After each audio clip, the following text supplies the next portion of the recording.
velvet cupcakes. These cupcakes aren't like most because they're fluffy and moist and not dry and crumbly like most of gluten-free cupcakes are. So let's get on into it. This recipe calls for 12 cupcakes, so make sure you line your tin so they don't stick to the pan when you're taking them out. I'm going to start out with getting a medium-sized bowl. In this bowl, I'm going to put in 1 1/4 cups of all-purpose gluten-free flour, as well as 1 1/2 teaspoons of unsweetened cocoa. I'm also going to add in baking powder, baking soda, and salt, all 1/2 teaspoon each. And I'm just going to give this a nice stir.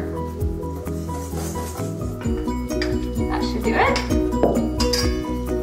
Now I'm going to set this aside and take out a large bowl. Now here I'm going to cream together 3/4 cup of granulated sugar,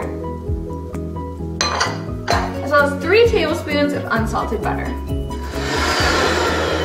Keep whisking until the butter and the sugar cream together. Alright, so I'm just going to take 1 egg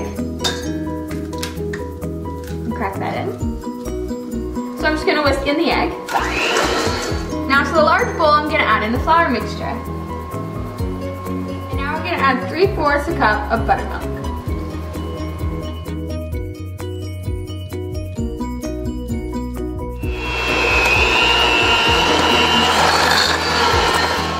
Now to this, I'm going to add the best bit, 1 tablespoon of red food coloring,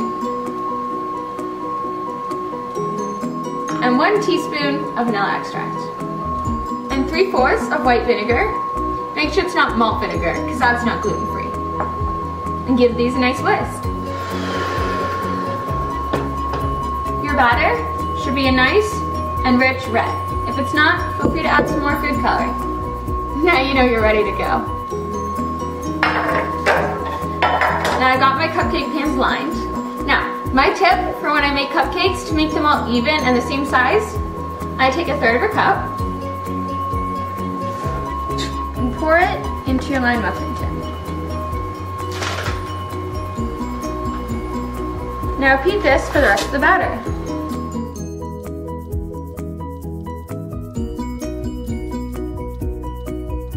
Put them in the oven for 20 to 25 minutes.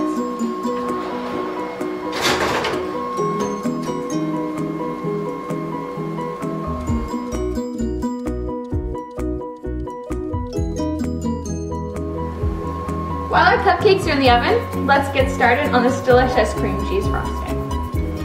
So I'm going to start out with having a medium bowl, and in here I'm going to put 1 1/4 cups of powdered sugar, or icing sugar, we call that. To that, I'm going to add 2 1/2 tablespoons of butter and 4 ounces of cream cheese softened. Make sure your butter is at room temperature. And as well, I'm going to add 2 teaspoons of buttermilk and 1 teaspoon of vanilla extract. Let's whisk these all together.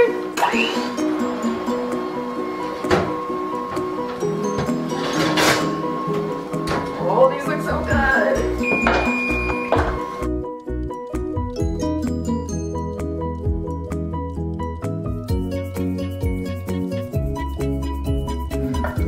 My tip for icing is to put your piping bag around a cup.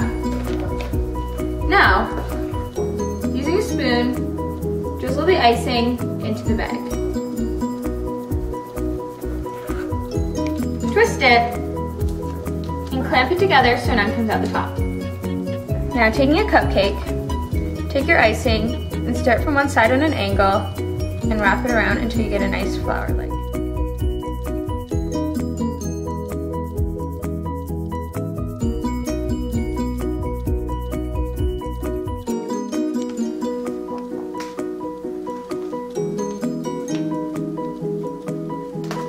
Cute, and I'm just going to take some simple red sprinkles and shake that over the top.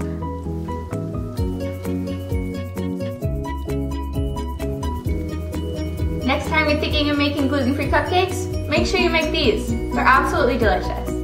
Don't forget to subscribe, and then you won't miss out on any new recipes. And give this a thumbs up if you liked it. And this is just me, simply making gluten-free taste better, one delicious recipe at a time. Now I need a cupcake.